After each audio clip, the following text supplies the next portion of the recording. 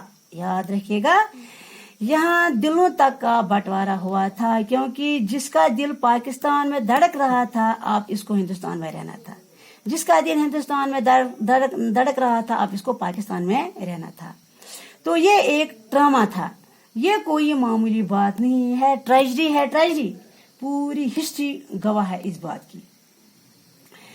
اب سوچئے، اب یہ ڈرامہ پوری ہیومن بینگز کے لیے، پورے مین کائنڈ کے لیے ٹریجڈی ہے، پورے مین کائنڈ کے لیے کہ بٹوارا جو ہوا ہے یہ دلوں تک کا بٹوارا ہوا.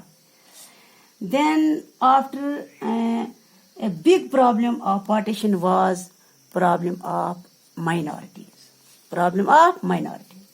بچوں یاد رکھیے گا کہ مائنارٹی کا جو رہنے والے لوگ ہوتے ہیں، کہ مائنارٹی میں جو رہنے والے لوگ ہوتے ہیں وہ ہمیشہ تھریٹ میں رہتے ہیں، کیونکہ ہسٹری گواہ ہے اس بات کی کہ جہاں پہ میجارٹی جن لوگوں کی ہوتی ہے وہ ڈومینیٹ کرتے ہیں ان کو. تو اس طرح سے جب ہندوستان کی بات کریں گے، جب بٹوارا ہوا تو اوبیسلی یہاں پہ میجارٹی ہندو کی ہی رہی اور ہے بھی.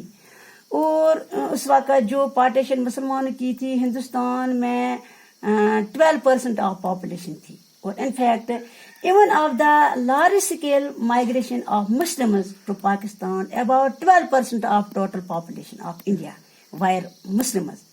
The biggest problem because India of government was how to deal with Muslims, Muslim minorities and other religious minorities.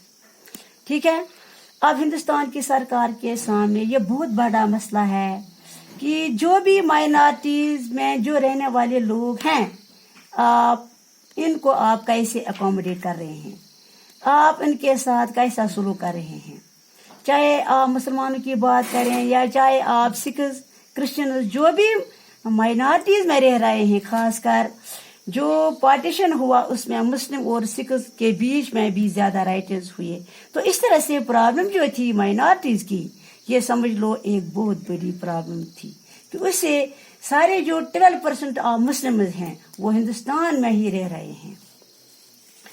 تو ان کے ساتھ کیسا سلوک کیا جائے، یہ لوگ کس طرح سے اپنی زندگی گزار سکیں گے، یہ لوگ کس طرح سے اپنی زندگی گزار سکیں گے. تو یہ ایک بہت بڑی پرابلم، ایک بہت بڑا مسئلہ ہندوستان کی سرکار کے سامنے بھی، اور جو لوگ وہاں پہ رہ رہے ہیں ان کے لیے بھی یہ بہت بڑی پرابلم ہی تھی، کیونکہ وہ ہمیشہ ڈر میں رہ رہے تھے، کیونکہ کیا پتا ہمارے ساتھ کیسا سلوک کیا جائے، کیا پتا ہمارے ساتھ اب کیسا اسٹیٹ وہوار کرے گی.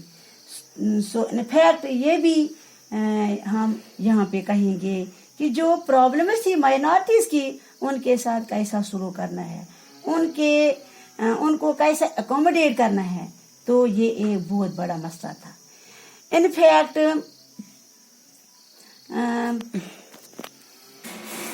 کچھ اسٹیٹس جو تھی، جب ہم بات کریں گے یہاں پہ مطلب بنگال کی بات کریں گے یا کلکتہ کی بات کریں گے، وہاں پہ بھی پرابلمز تھی. کیا پتا ان لوگوں کے ساتھ کیسا سلوک، کیا پتا کہ یہاں کیسا سلوک کیا جائے گا. تو یہ سارے معاملات جو تھے، یہ مسئلہ جو تھے، یہ پیدا ہمیں اس لیے ہوئے تھے کہ ہندوستان کا بٹوارا ہو.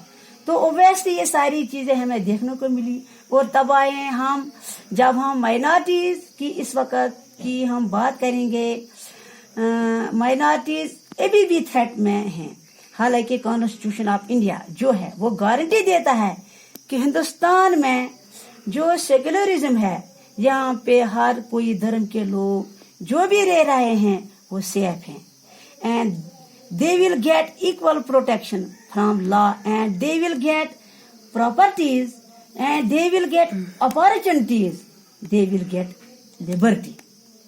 یہ جو ساری چیزیں کانسٹیٹیوشن میں دی ہیں، لیکن کچھ ایسے عنصر بھی موجود ہوتے ہیں سوسائٹی میں جو چاہتے ہیں کمیونل وائلنس، کہ کمیونل وائلنس جو چاہتے ہیں کہ دیش میں پرابلمز ہو. تو اس طرح سے ایک بہت بڑی پرابلم مائنارٹیز کی تھی، یہ بھی پارٹیشن کی وجہ سے ہی ملی. تو ڈیئر اسٹوڈنٹس، آج ہم نے یہ topic legacy of partition complete کیا. تو آج کے لیے اتنا ہی. اوکے، اللہ نے کہا.